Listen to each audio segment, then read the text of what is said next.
you, Pastor, Sister Tina, for giving me this opportunity to be up there. But first and foremost, God gets all the glory. Amen. That's right. If some of you know me, I'm shy. Be up here, it's like, oh my God. So God gets all the praise and glory for that. And I don't know. to my wife, I love you.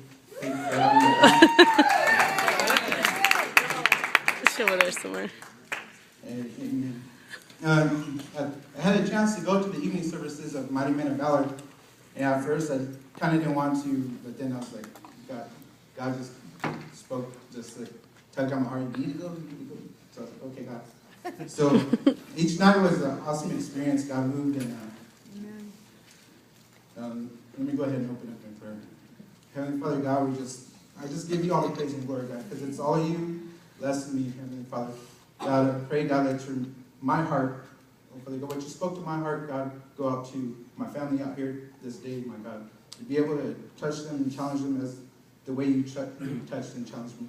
As I ask in Jesus' name, amen. Amen. Amen. Although the nights that I went, the last night, Mighty Men of Valor was what touched my heart. And it was Pastor Rick Alanis, and he spoke about leadership, servant. And I believe he entitled it, or he mentioned a lot about sentence to life, servant of Christ. Because we all know as Christians, we're followers of Christ, and we are to live and act as Christ did. And we all know Christ was a servant. And if you have Exodus chapter 21, 1 through 8, let's go ahead and read that. And verse 1. These are the laws you are set before them. If you buy a Hebrew servant, he is to serve you for 6 years, but in the 7th year he shall go free, without paying anything. If he comes alone, he is to go alone. But if he has a wife, when he comes, she shall go with him. If his master gives him a wife, and she bears sons and daughters, the woman and the children shall belong to her master, and only the man shall go free. Verse 5. But if the servant declares, I love my master and my wife and children, and do not want to go free, then let his master take him before the judges. He shall take him to the door or to the doorpost and pierce his ear with an awl. Then he will be a servant for life. Just to let you know what's going on, a little background. The passage, this came after the Ten Commandments, chapters 21 through 24. It explained the first installments of the laws for the Hebrew nation. Come on now. And this text right here we read dealt with servants. As we see in verse 5 through 8, is what stuck out to me. But if the servant declares, I love my master, that's what stuck out to me.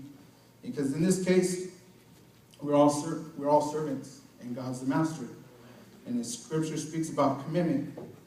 And as it said, he made a commitment to serve him for life. And the question is, are you making that life sentence for Christ? And that's what stuck out to me when Pastor Rick was preaching that. See, God made us with free will. We choose, we make the decision. God won't make us choose him. God won't make us choose him. As the text said, the slave served for 6 years. In the 7th year, he was free. The free will, he had the free will to choose if he wanted, like we read, to stay, or if he wanted to go off on his own, experience it for himself.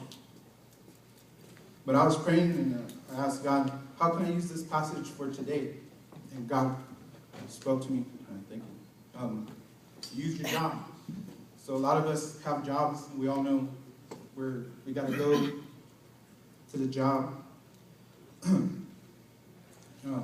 Like, for example, my job. When you first start, you're hired on, you have a probation period. You have really not so much you can, all the benefits, you don't have the retirement. They want you there on time, they want you clocking out on time. And so it's like basically do what they say. And if you're not up to task, or they see that you're not following the rules, then they can let you go. But after the probation period,